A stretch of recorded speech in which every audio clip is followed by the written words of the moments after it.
Jadi si sosok ini kayak kalau kitanya kayak, weh apa takut terus jadi omongan, dia justru malah semakin kayak menampakkan gitu. Maksudnya mungkin akan berbeda ketika kita menjalankan karakter yang based on true story tapi problemnya sudah solve ya. Kalau ini kan kita masih case-nya tuh masih open case gitu. Jadi sampai sekarang masih belum tahu. Mohon perhatian. Eits, sebelum nonton, subscribe dan nyalain loncengnya biar makin asik. Selamat nonton. Hai Sobat 21, gue Nanda. Kita udah bareng sama Kes dari film Maryam. Apa kabar semuanya? Baik. Tapi kalau misalnya ngomongin soal filmnya secara keseluruhan kan Mbak Lele Laila tuh sempat bilang lah di preskon kalau ini akan jadi film horor yang beda. Bukan nyajiin jump scare yang gimana, tapi kita tuh lebih kayak akan lihat nih journey-nya Maryam tuh seperti apa sih dari awal dia sampai akhir gitu. Nah, kalau kalian sendiri gimana? Selain mungkin penonton akan ngerasain, kalau kalian sebagai yang syuting tuh perbedaan apa sih yang kalian beneran rasain karena ini beda secara penceritaan ya gitu? Kalau menurut aku sih yang membedakan dari Maryam ini, maksudnya based on naskah dan juga yang kita lakukan sama syuting gitu. Menurut aku ini bukan film horor yang mencoba untuk menakut-nakuti dengan sosok atau dengan jump scare dan sebagainya, tapi justru kengeriannya atau ketakutannya itu akan muncul dari pengalamannya sendiri, dari apa ketika kita merasakan apa yang Maryam rasakan selama ini, pengalamannya apa yang pernah terjadi dalam hidupnya, ketakutannya dia apa yang dia inginkan yang sampai sekarang masih belum terjawab. Justru gangguan, ketakutan dan kengeriannya itu muncul dari situ sih. Jadi bukan secara horor, hantu, jump scare, dar gitu, tapi lebih ke psychological kah? Ya, psychological tuh ganggu sih kalau menurut aku. At least ketika menjalaninya berat banget. Jadi penonton bisa kayak ngerasain berat dan lelah dan capeknya jadi Maryam juga gitu ya. Kalau arti pengalaman Maryam, jadi yang pasti lebih bersyukur dengan apa yang dipunya gitu, as simple as hidup menjadi milik sendiri gitu. Karena Maryam kan selama hidupnya nggak pernah memiliki hidupnya secara utuh karena selalu ada entitas yang mengkontrol ini. Oke. Kalau Debu apa yang paling dirasain pas proses syuting? Untuk backstory-nya sendiri, apa semua yang dialami Maryam tuh aku sempat dengar karena aku tinggalnya di daerah. Jadi cerita-cerita kayak gini tuh memang cerita mistis tuh memang udah dekat gitu. Tapi ya kalau dulu mungkin ada rasa denial lah, apa sih nggak mungkin gitu. Dan setelah aku terlibat di proyek ini, membuat aku jadi lebih terbuka sih mata tuh kayak oh ternyata memang bener adanya kayak hal-hal yang ya di luar nalar tuh memang ternyata bisa terjadi. Dan karena Maryam juga kan sekarang masih ada, masalahnya belum terselesaikan, itu yang membuatku yang aku pribadi pun gitu yang ikut terlibat tuh kayak excited dan penasaran juga gitu. Oke. Selama ini ngeliatnya gini ya? Sekarang udah gini? Apa yang gak lucu guys? Kalau udah apa? Maksudnya apa yang kayak prosesnya yang beda banget karena tadi kita akan ngikutin journey-nya si Maryam ini? Lebih kalau balik lagi kalau ke personal aku, memang karakter Farhan ini buat aku baru pribadi nih, artinya memang orang yang paham ilmu agama gitu. Si Farhan ini maksudnya mendampingi Maryam, meyakini Maryam bahwasanya ada kekuatan yang lebih besar di balik ini gitu. Kita punya Allah. Nah, kesulitannya tersendiri buat aku ya banyak ayat-ayat yang harus aku hafalin, ayat-ayat ruqyah gitu-gitu. Itu sih. Sama aku mau nambahin sih kayak boleh.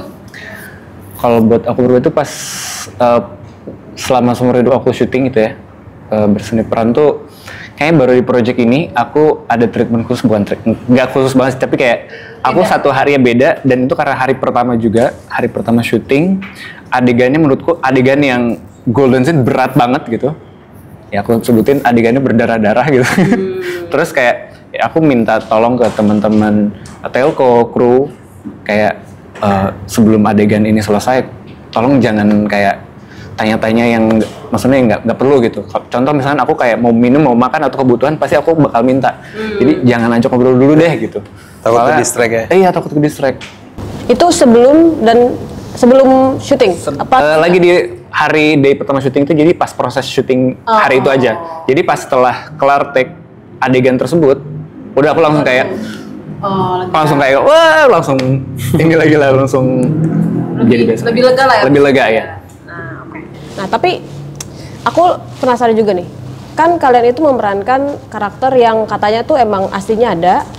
Ketemu langsung nggak sih kalian selain sama Maryam? Kalau Maryam kita ketemu karena emang dari sebelum pertemuan kita pertama, sebelum kita buka naskah emang dipertemukan dulu sama Maryam.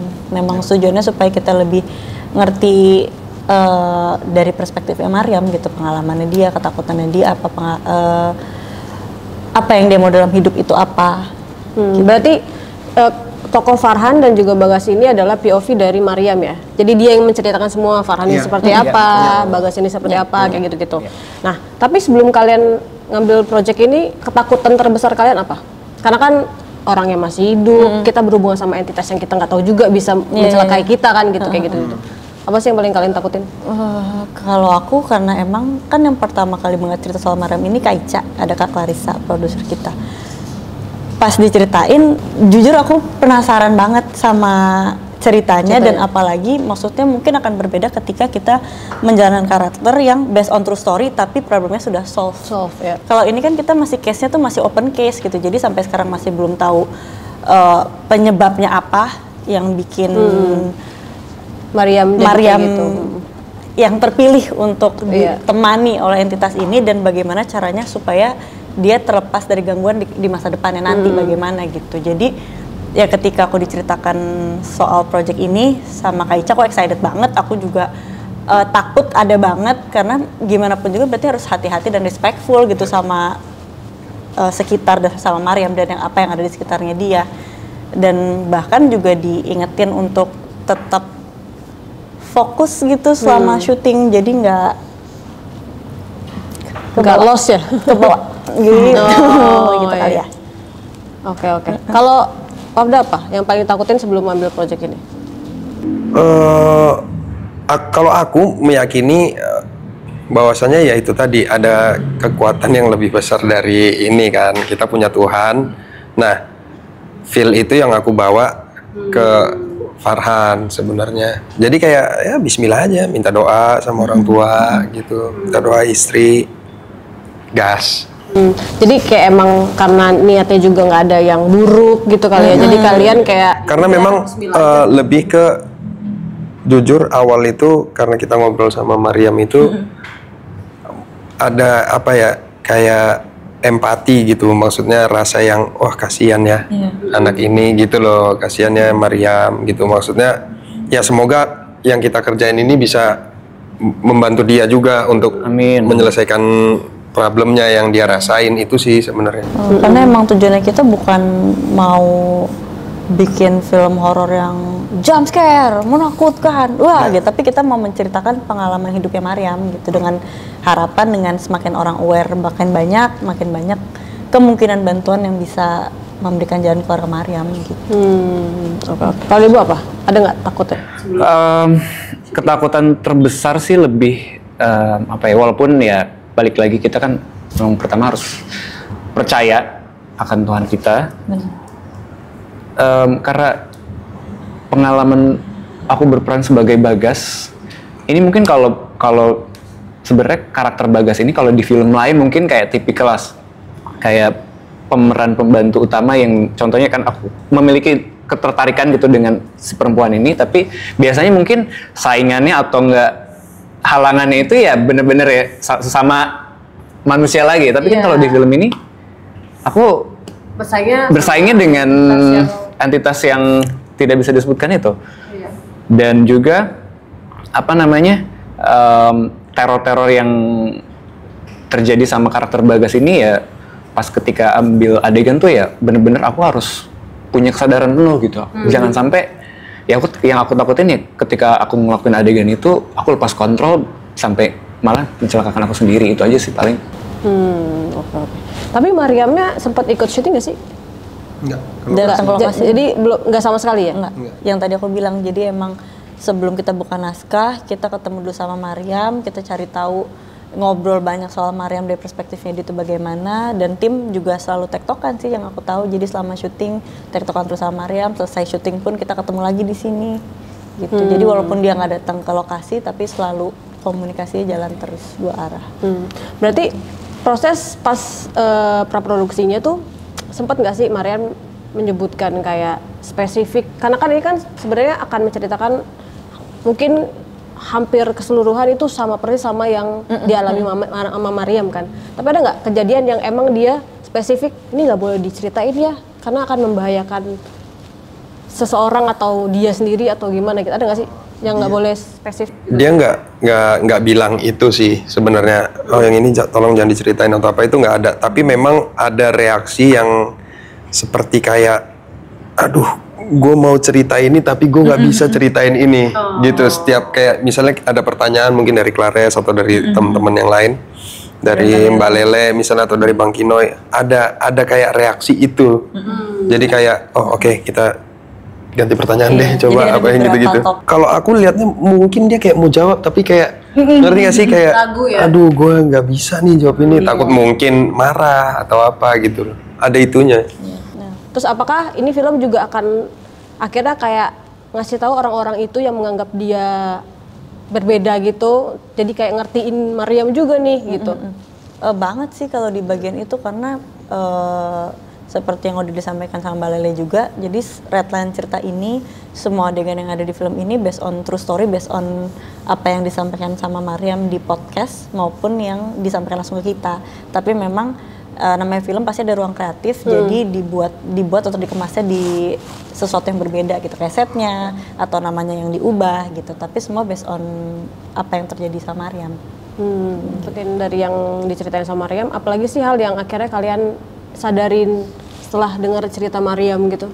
Rasa syukur, artinya kita punya problem berat, tapi yang dialamin Mariam ini lebih berat lagi sih, gitu. Jadi ya bersyukur sama apa yang kita alami sekarang, apa yang kita punya, gitu. Karena simple thing kayak kita makhluk sosial pasti kan selalu berhubungan dengan orang-orang di sekitar gitu, sama teman, sama pasangan, sama keluarga. Dan itu kebutuhan dasar manusia gitu. Tapi untuk Mariam, untuk melakukan hal tersebut aja ada halangan dan tantangannya tersendiri gitu. Jadi lebih bersyukur dengan hal-hal kecil yang kita punya sih di hidup sebenarnya. Bahkan dia nggak punya waktu selama untuk maksudnya sendiri, bener-bener nggak ada waktu kecuali nggak ada me time ya dia. Nggak ada me time, hidupnya dikendalikan. Tapi Mariam sendiri juga sempat bilang sih, katanya kalau misalkan ada momen-momen tertentu, contohnya bulan Ramadan, dan mungkin di situ dia bisa merasa kayak tenang, rasa sendiri karena ya si dia itu ya dibelenggu kan. Katanya juga kalau nggak salah Mariam ini bukan nama aslinya dan udah berganti berkali-kali juga ya? Iya, tapi maksudnya Mariam itu nama asli Mariam. Tapi nama dia yang Mariam sekarang adalah nama yang udah sekian kali dia ganti. Oh sorry, berarti sekarang dia tuh namanya bukan Mariam? Enggak, namanya Mariam. Namanya Mariam. Tapi sudah beberapa kali ganti nama dengan tujuan untuk ya ikhtiarnya dia untuk melepas gitu. Melepas. Nah, nama yang paling kuat itu menurut orang yang dituakan, ustadz gitu yang berilmu, yang Mariam datangin itu Siti Mariam ini. Berarti nama aslinya itu Mariam. Berarti sebelumnya tuh dia namanya, kalian diceritain nggak kayak berapa kali ganti nama gitu? Kalau nama kita nggak tahu, cuman 3 apa? Ini nama keempat sih. Kalau nggak salah ini nama keempat. Terus pas kalian dengar kalau misalnya, aku juga sempat nonton lah beberapa menit gitu kan tentang podcast yang ada Mariamnya itu, terus kayak ada beberapa ustadz juga yang akhirnya kena dampak gitu. Kalian pas denger itu gimana? Kayak kita juga dari awal kan tujuannya ya udah kita mau menceritakan pengalaman Mariam gitu, tapi yang tadi aku bilang untuk berkehidupan sosial aja yang paling dasar itu sulit, karena ketika ada orang yang mau berbuat negatif ke Mariam pasti kena dampaknya.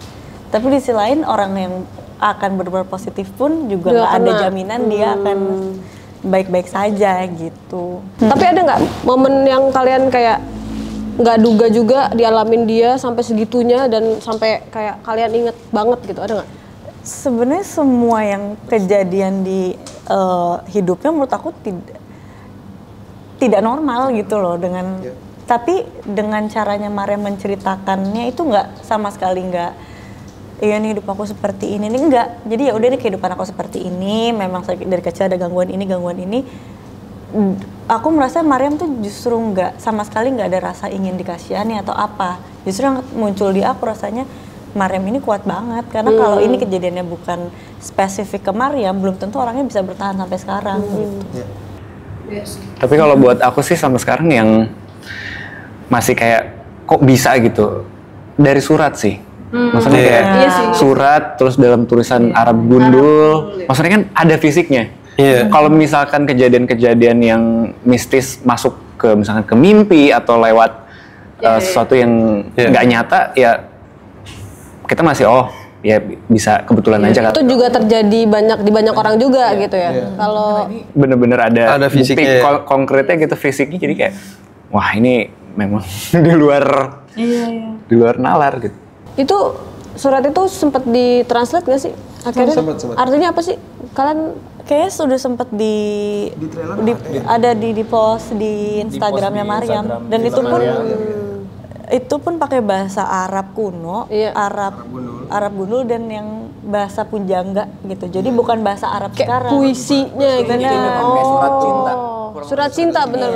Dan untuk mentranslate aja Mbak Lele harus tanya ke abinya, dari abinya harus tanya lagi ke temennya dia yang kuliah di Mesir. Dari Mesir dia harus tanya lagi ke dosennya. Jadi emang bukan bahasa sehari-hari gitu. Dan menggunakan Arab gundul. Jadi makin meyakinkan kalau itu beneran, ini beneran dari entitas itu kayaknya gitu ya. Kan aku sempet nonton lah preskon kamu kan, kalian kan. Terus ada momen dimana kayak trailer apa poster deh rilis. Terus ada Mariam juga datang ke preskon. Terus aku tuh notice kalau Clares tuh kayak komat kamit. Kayak berdoa mungkin ya. Kayak buat berdoa ya kayaknya. Apakah ini emang kamu lakukan selama proses produksi ini atau yang lain juga ada kayak demi project ini ada treatment khusus lah yang selalu dilakukan untuk biar kayak ngejagain diri sendiri gitu? Iya, tindakan preventif aja kali ya gitu. Karena emang pas dari awal aku desain soal project ini, bahkan sebelum syuting pun aku kembali ke bisa dibilang guru agama kali, guru spiritual apapun lah, whatever you call it, untuk aku menjelaskan aku mau menjalankan karakter ini, kisahnya nyata, belum tertutup case-nya, manusia juga masih ada, aku akan ketemu nih nanti minggu depan. Iya, aku minta didoain aja gitu untuk dijagain, dan emang aku dipesanin jangan lupa berdoa, jangan lupa sholat, jangan sampai lewat gitu ya. Pas begitu, soalnya tadinya emang harusnya ada Mariam di preskon. Cuman last minute disampaikan bahwa Mariam nggak bisa hadir. Nah terus tiba-tiba hadir kan, ternyata bisa datang gitu. Terus jadi kayak kagetnya ada, jadi ya udah. Kan maksudnya based on apa yang diceritakan Mariam kan, ketika ada dia ada pasti yang nemenin ada gitu. Jadi daripada ya udah. Ya, zikir. Jadi ya jaga-jaga aja gitu ya. Tapi ada, kamu boleh spill nggak doanya apa sih yang dikasih tahu buat terus dibaca biar jagain? Kalau aku yang paling aku roll terus sih ayat kursi gitu. Cuman ya maksudnya menurut aku doa apapun asal tujuannya baik dan ke Tuhan, ke Allah sih Insya Allah ya akan berdampak baik gitu. Kalau kalian berdua apa? Ada nggak kayak pokoknya nggak boleh selama ini nggak boleh ya, tinggal sholat kah mungkin gitu maksudnya, terus kayak tiap harus ngaji juga, ada nggak kayak gitu-gitunya biar buat jagain selama proses syuting?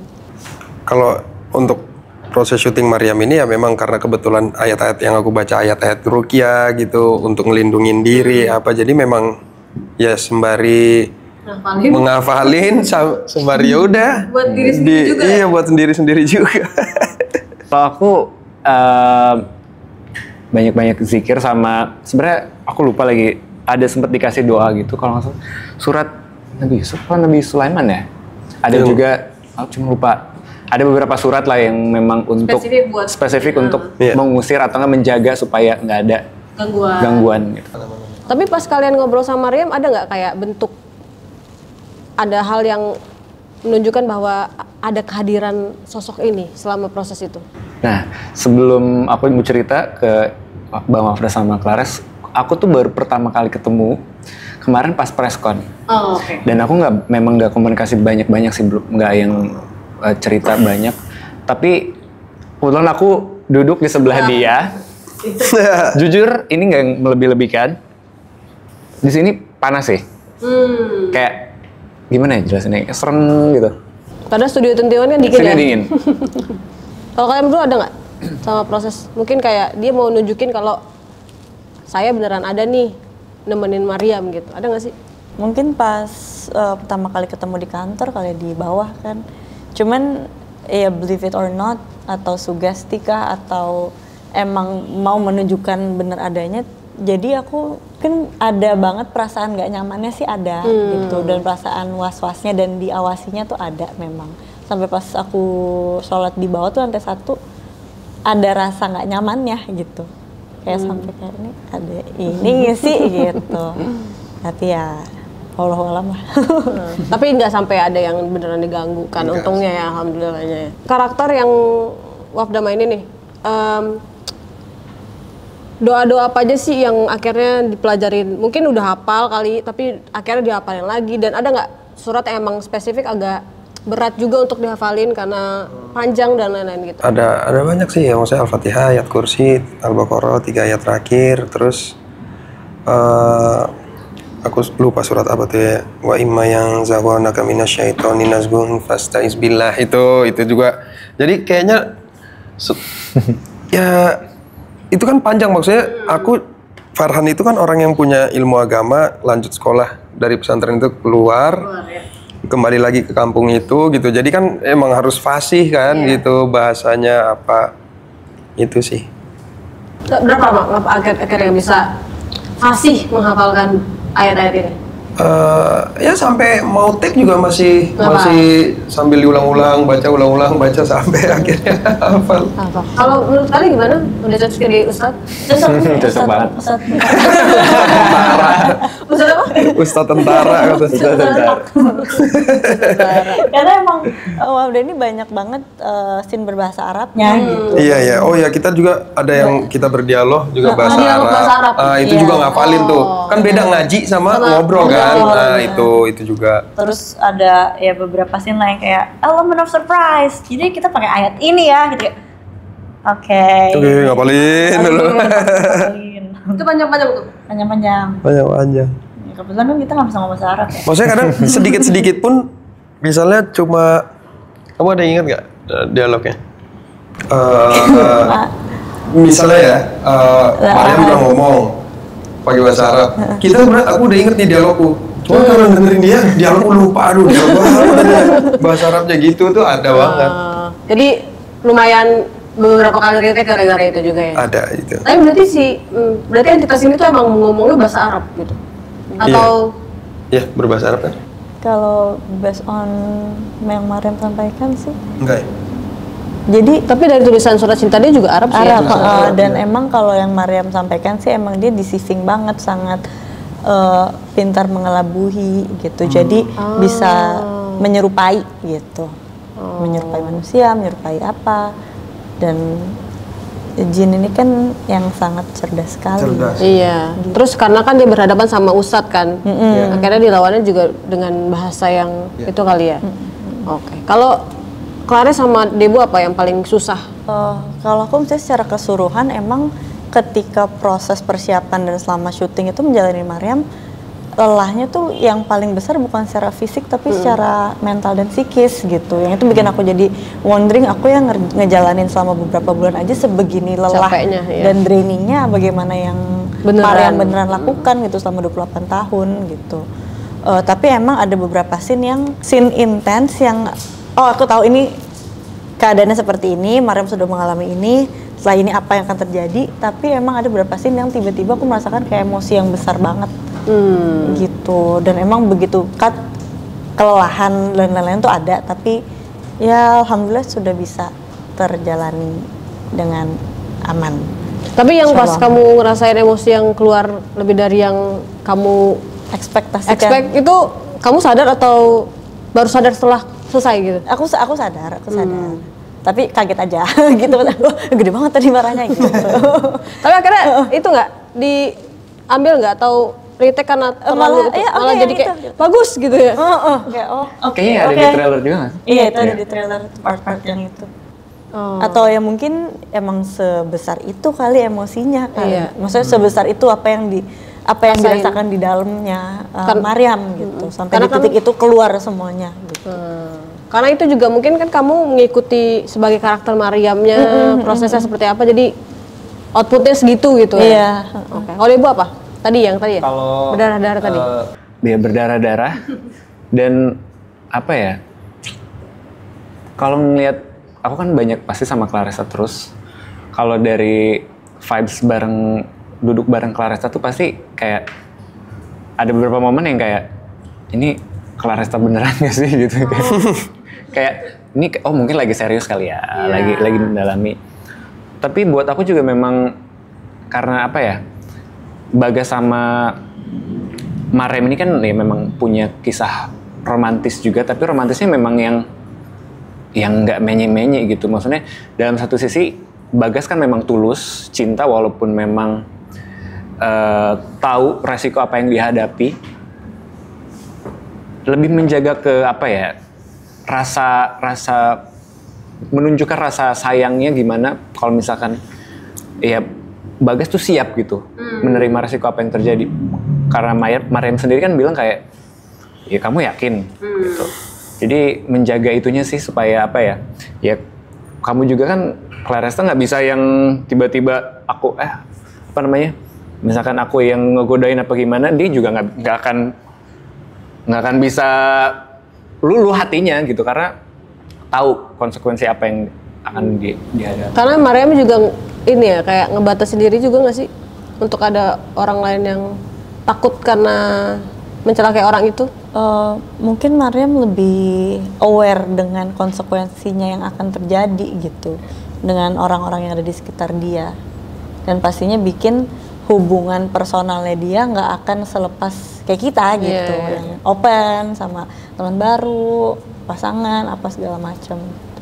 Karena Maryam pun juga nggak tahu ini apa nih yang terjadi kalau aku berteman sama ini atau ada romantic relationship sama orang, apa yang terjadi setelahnya. Maryam bener-bener Nggak tahu. dan yang udah terjadi kan. Nggak cewek nggak cowok kan? Dan Temannya kan juga sama ya? Iya. Aku baru inget waktu pas hari terakhir A Big Reading kalau nggak salah sama Bang Kinoy ngobrol. Ya maksudnya untuk karakter Bagas sendiri quote-nya kayak cinta bisa mengalahkan ketakutan intinya gitu. Bener sih, tapi bener-bener. Jadi yang dipegang Bagas tuh itu. Iya. Tapi kalau adegan yang susah tadi apa? Yang paling Emosi pasti, energinya karena memang semua benar-benar dikeluarin, tapi ya itu aku harus benar hati-hati jangan sampai melukai diri sendiri. Itu sih yang paling sulit kontrolnya, karena ya aku nggak, sebenarnya pengen banget ngomong gitu, cuman kayak nonton aja deh apa takut yang terjadi spoiler nanti ya? Udah nggak tahan banget ya. tapi prosesnya itu kalian serius atau ada bercandanya nggak sih? Selama proses, maksudnya gara-gara takut mungkin jaga-jaga jadi nggak terlalu bercanda banget, apa santai aja? Santai aja sih, bercanda banget juga, takut juga, kita nanti nggak respect Iya, gitu kan, makanya. jadi kayak Maksudnya di bawah se-fun mungkin, tapi tetap mindful aja lah gitu, dan tetap apalagi kita lokasinya kan di tengah hutan, di pinggir laut apa segala macam, jadi lebih respectful kali ya, lebih hati-hati gitu dengan yang ada di sekitar kita. Gak gitu. cuman gara-gara ceritain Maryam, tapi karena lokasi dan Iya, tempatnya juga banyak kita faktor, dan kayak- apalagi tadi kita juga baru tahu ternyata yang menjadi sosok tersebut juga mendapatkan pengalaman yang Oh iya, apa gitu. pengalaman boleh ceritain nggak? Ruli ya. Iya. Jadi dia di lokasi itu harusnya ada nih ya. Iya. Dia memerankan sosok. Iya. Dia memerankan sosok itu kan. Jadi sebelumnya dia nggak tahu kostumnya itu akan seperti apa, gitu. Jadi pada saat Ini day one, hari pertama. day one dia sore-sore udah datang di lokasi, pas maghrib gitu, ya udah dia mau ke toilet, toilet jauh dan becek, jadi ada dekat pantai gitu toiletnya kan. Ah ya udahlah kita cowok ini ke belakang tenda lah base camp. Pas dia mau pipis itu di depan dia tuh ada pohon. Nah, ada sosok yang lebih besar lagi dari dia. Dia tinggi kan, 190-an kan. 190 ya. Nah, itu mungkin dia bilang kayak sekitar 2,30 meter kali gitu. Di depan dia sosoknya maksudnya solid sosok itu gitu. Dia langsung kayak oh oke. Kayak nggak jadi, akhirnya tetap apa namanya? Ke toilet yang pantai itu. Udah, dia mengalami itu yang di Anyer, pas yang di Nah, tapi setelah dia ngelihat itu bang, lihat sosok, katanya langsung tes look, tes kostum ya, tes kostum. Ternyata kostum yang dia pakai itu sosok yang dia lihat. Sosok yang dilihat Mirip sosok yang dia lihat. Dan gitu, ini kita baru tahu hari ini tadi. Baru tahu tadi. Kalau tahu pas syuting agak takut ya. Nah, soalnya Mbak Lele bilang kalau misalnya untungnya Mas Ruli itu nggak cerita. Kalau cerita, jadi si sosok ini kayak kalau kitanya kayak, apa takut, terus jadi omongan, dia justru malah semakin kayak menampakkan gitu. Oh. Ada kayak Dari eksistensi. Kalau dibahas gitu ya dianya. Kayak malah seneng dia nunjukin yang gitu-gitu loh. Untung dia nggak cerita. Kalau nggak kan repot urusannya syuting Berarti gitu. tadi aku juga penasaran, berarti sosok ini tuh digambarkan semirip mungkin dengan yang digambarkan Mbak Mariam kali ya? Nah, ini Atau juga gimana? menarik gitu. Karena kan emang sosok ini kan seperti yang Mariam sampaikan deceiving. Jadi dia bisa berupa ini, berupa itu di mimpinya dia seperti apa. Tapi memang ketika sudah syuting, kan ini masih confidential banget ya. Aku bahkan belum lihat trailernya waktu itu pas kita bikin konten di sini. Ada yang waktu itu tuh yang bisa melukis apa yang ada di sekitar kita. Iya, pelukis guys. Ya, pelukis gaib. Itu 2 kali, ada yang di sini, ada yang pas lagi press con. Itu 2 orang yang berbeda yang melakukannya. Dan dua-duanya itu persis banget sama yang ada di film. Bahkan trailer belum tayang, aku sendiri belum lihat. Wafda aja belum. Kamu nggak pernah lihat ini kan? Lihat sosoknya udah lihat belum sekarang? Oh sosoknya belum Di film ya? Ya kan? Yang di film belum. Karena dia masih pas syuting tuh nggak berbarengan lah. Oh, nggak pernah ada satu Cuman ini scene ya? digambarkan persis banget, warnanya sama, yang digunakan yang juga. gambar 2 orang yang beda. 2 orang yang berbeda. Dua orang yang berbeda dan nah ternyata Mas Ruli tadi ditunjukin poster kayak gini nggak Mas? Iya kayak yang Iya, kanan. yang kanan. Wes, gila. Takut. Agak ngeri juga ya. Sih, bener. Tapi ya makanya aku penasaran apakah boleh gitu, maksudnya apakah Mari sengaja disamarkan dibentukin yang lain gitu tadinya, ternyata mirip banget. Tapi sebenarnya itu juga aku udah sempat nanya ke Mariam sebelum pertemuan pertama, aku nanya nih nggak apa-apa dibikin film gitu. Mariam pun ya nggak apa-apa Kak, dibikin aja gitu. Maksudnya kita memang sebagai manusia pasti nggak bisa kasih jaminan 100% aman gitu. Ya. Tapi insya Allah yang memerankan aku aman. Tapi aku sebenarnya concern sama siapa yang nanti akan memerankan entitasnya. Ternyata tadi barusan beneran yang dikasih lihat wujudnya. Tapi untung nggak membahayakan ya, alhamdulillahnya ya. Karena kan mungkin dia ngerasa kayak, kok lu wujud membentuk pura-pura jadi gua sih, mungkin kan. Iya, lu mau lihat yang asli nih. Tadi aja dengar ceritanya Bang Ruli, katanya pas ngelihat sosok itu efeknya tuh bener-bener kayak kaki, tangan tuh Kesemutan katanya, kayak kesemutan gitu. Sampai kayak gitu kan. Iya. Dan lagi-lagi pertanyaan aku pas bikin konten di sini gitu. Kemarin kita selama syuting aman Kak gitu. Iya. Aku aman sih, cuman aku dimimpiin. Ini siapa yang dimimpiin? Mariam. Oh, Mariam. Dimimpiin. Di sini nih, aku udah bener-bener di sini. Ya aku dimimpiin, itu siapa itu yang jadi saya? Kata dia gitu. Dan aku nggak tahu apa-apa. Hari ini baru tahu ternyata beneran yang dikasih lihat yang menjadi. Dan itu lokasi pertama, lokasi kedua ada lagi. Iya. Si Mas Ruli juga. Jadi dia ada mengalami 2 kali itu. Pas mau take.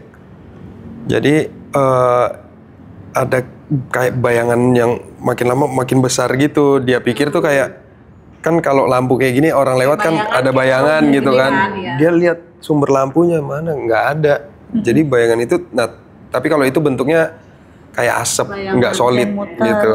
muter. Dan muterin dia gitu. Ya. Dan aku baru tahu hari ini Baru juga tahu tadi ternyata juga. di set itu pas lagi take ada yang dengar. Itu kamu satu frame kan lagi satu. Cuman lagi ngambil Take yang bareng dia kan? dulu. Oh. Jadi aku nggak tahu, tapi aku ada di set itu juga. Untungnya aku nggak tahu gitu kan.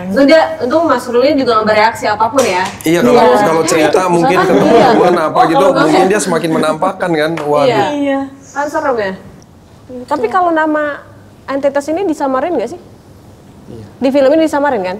Di film ini enggak ya? Disebutin nggak sih? Disebut. Disebut ya? Aku kemarin dikasih Mbak Clarissa konten web defisit. Nah itu Mbak Clarissa yang tadi saya bilang. Aku dikirimin terus disebutin kan ada notes Udah datang. Iya. ada notes namanya ini nggak boleh disebut 3 kali. Aku langsung hapus. Sama kepikiran. Soalnya kan kita semakin dilarang tuh. Semakin Otak tuh iya, mikir kan kayak melawan. nyebut. Nah aku langsung aku hapus. Aku copy filenya aku hapus. Daripada kesebut. Takut. Tapi alhamdulillah Mas Ruli udah hari ini sehat ya walafiat dan tidak ngalami apapun ya. Dan tadi aku baru tahu juga dari istrinya Bang Ruli, ternyata di set tersebut kru pada dengar orang nangis. Mbak Clarissa Aku nggak dikasih tahu apa-apa. Boleh nggak disebutkan satu hal yang spesial banget di karakter kalian yang orang tuh cuman bisa ngelihat kalian melakukan ini di film ini? Oke. Gitu. Misalnya kayak Wafda akan baca Al-Quran 1 juz misalnya gitu. Misalnya gitu. Kan belum pernah nih ngeliat di film lain gitu. Aku kayaknya, maksudnya, tapi kalau azan pertama kali di Azam pertama kali film ini. di film ini. Kalau aku sebenarnya banyak sih yang baru dilakukan di film ini. Saya secara teknis di film ini pertama kali aku berbahasa Arab dan banyak. Dan di Maryam ini pertama kali aku syuting dengan emosi yang besar tapi keluar. Emosi besar tapi keluar yang berasalnya dari dalam. Nah, apa itu maksudnya? Gitu deh. Emosi besar yang Tenaga dalam ya berarti. Biasanya gini kan terbang.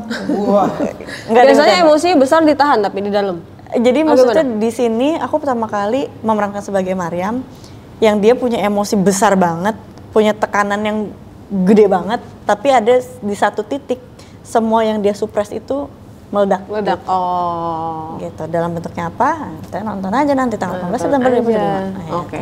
Kalau Deborah? Kalau aku simpel banget sih, berdarah-darah. Kalian akan Nggak melihat pernah. Diego berdarah-darah di film ini.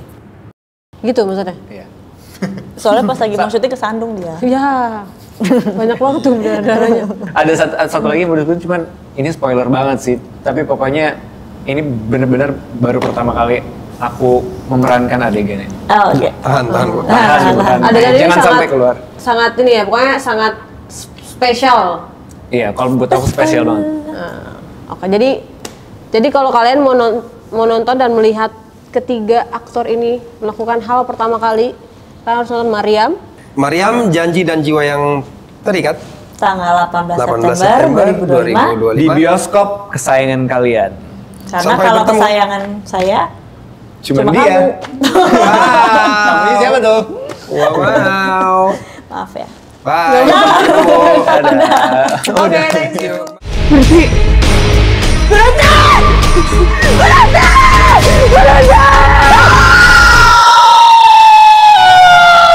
Ketika aku bertemu dengan seseorang, dia membuat seseorang itu pergi selamanya.